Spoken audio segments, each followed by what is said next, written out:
جو اصل واقعہ بتانا چاہ رہا ہوں. سلیمان علیہ السلام نے کہا جب یہ آئے گی نا تو ہم اس پہ کہتے ہیں نا کہ ایک سیاست ہوتی ہے بھرم میں لینا, اس کو ہوتا ہے نا بھرم.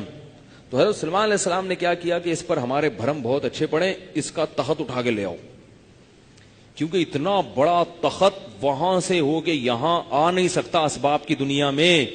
وہ جب اپنا تخت یہاں دیکھے گی تو وہ نبوت پہ اور یقین کر لے گی کہ یہ سلیمان کا کام نہیں ہے بلکہ یہ کس کا کام ہے, اللہ کا. تو اللہ کی مدد ان کے ساتھ ہے. تو اب دیکھو جو میں اصل بتانا چاہ رہا ہوں واقعہ, حضرت سلیمان نے کہا کہ ایکم یاتینی بعرشھا قبل ان یاتونی مسلمین, اس کے یہاں پہنچنے سے پہلے کون اس کا تخت اٹھا کے لائے گا؟ جن کھڑا ہوا, جن نے بولا آپ یہاں پہنچنے کی بات کرتے ہیں, مجلس برخاست ہونے سے پہلے یہاں حاضر ہوگا. اب قرآن کے الفاظ دیکھو, قال الذی عنده علم من الکتاب, جن کے پاس کتاب کا علم تھا, زبور کا ایک بزرگ تھے, انہوں نے کہا پلک جھپکنے سے پہلے یہاں حاضر کروں گا, اور یہ کہا اور تخت حاضر.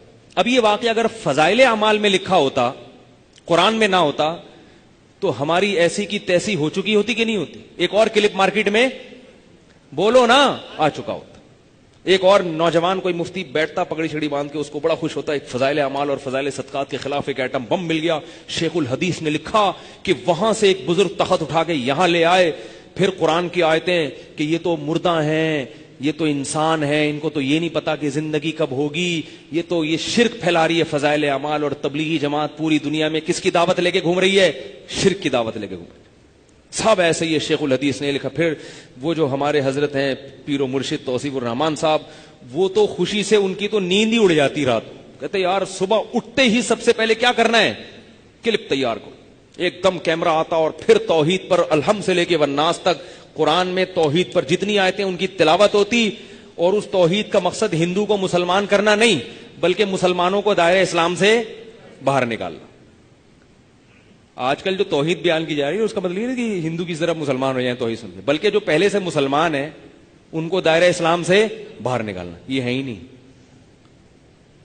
تو پھر لوگ ہمیں فون کرتے, ہم کہتے یار پہلے کم قصے ہیں جو ایک نئی ٹینشن میں ڈال. تو یہ وہ لوگ ہیں بیچارے جن کے پاس علم نہیں ہے. آئی بات سامنے, علم نہیں ہے, فارغ ترین لوگ ہیں. فضائل اعمال پہ زیادہ جو کرامتیں ہیں نا, اس پہ یہ اعتراض کیا جا سکتا ہے کہ بھئی ان کی سند مستند نہیں ہے. آئی بس جو زیادہ اعتراض ہو سکتا ہے کہ حضرت شیخ الحدیث نے جو کرامتوں کے اتنے واقعات لکھے ہیں اس کی کوئی سند نہیں ہے.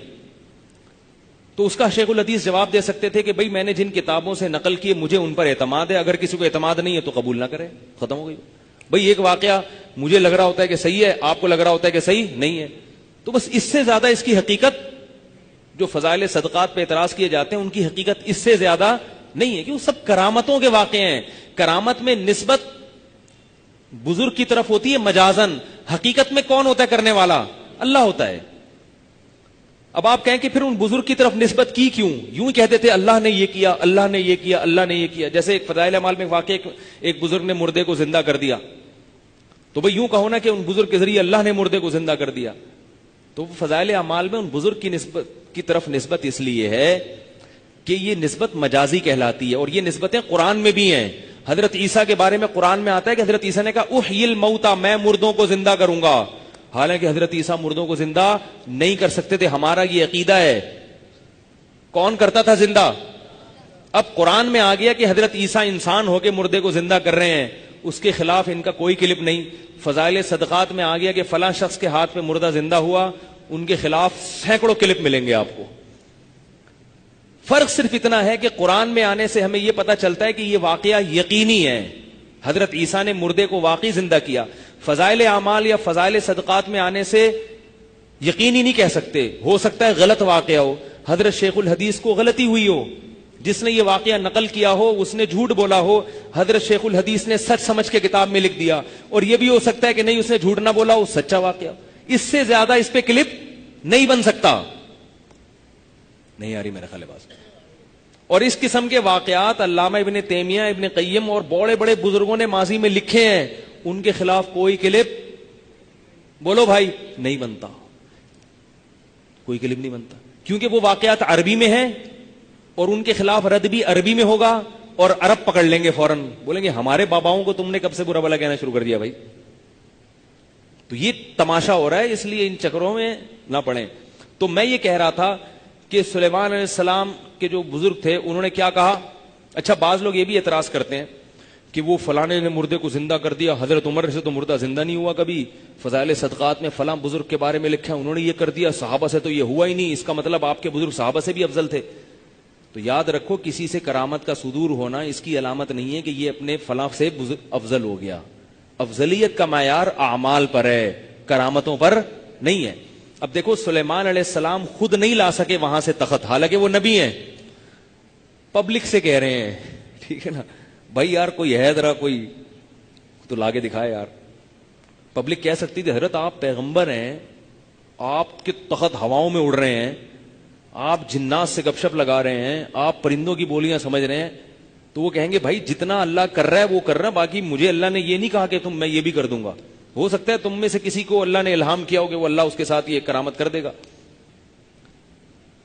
تو اس لیے جن نے کہا, کیونکہ جن اسباب کی دنیا میں یہ کام کرتا, اس کو جانا پڑتا ہوا میں, پھر لاتا, تو کچھ نہ کچھ ٹائم تو لگتا نا. لیکن جو بزرگ تھے وہ اسباب کی دنیا میں یہ کام نہیں کر رہے تھے, ان کو اللہ کی طرف سے الہام ہوا کہ میں تمہارے ہاتھ پہ یہ کام کر دوں گا. تو اللہ کو ٹائم کی پابندیوں سے اللہ کیا ہے, آزاد ہے. تو جتنا ان بزرگ کو کہنے میں ٹائم لگا نا کہ تخت لا کے دکھاؤں, اتنا ٹائم تو لگا. جیسے ہی جملہ مکمل ہوا, کیا میں تخت حاضر نہ کروں, آپ کی پلک جھپکنے سے پہلے کی یا پہ جب بڑی یہ پہ جب پہنچے ہیں, تخت سامنے حاضر. کیونکہ قرآن کے الفاظ کیا ہیں, قال الذی عندہ علم من الکتاب, اللہ فرماتے ہیں جس کے پاس زبور کا علم تھا, بزرگ تھے, انہوں نے کہا انا آتی کبھی, میں وہ تخت آپ کے پاس لے کر آؤں گا, قبل ان یرتد الیک طرفک, آپ کی پلک جھپکنے سے پہلے. فلما رآہ مستقرا, سلیمان علیہ السلام کو ابھی کوئی تبصرہ کرنے کا موقع ہی نہیں ملا کہ بھئی کیسے, یا اچھا ہاں ہوں نا. فلما رآہ, اللہ فرماتے ہیں سلیمان نے اس کو اپنے پاس جب دیکھا, یہ رکھا ہوا ہے سامنے, ٹھیک ہے نا, قال ھذا من فضل ربی, فرمائیے میرے رب کا فضل ہے.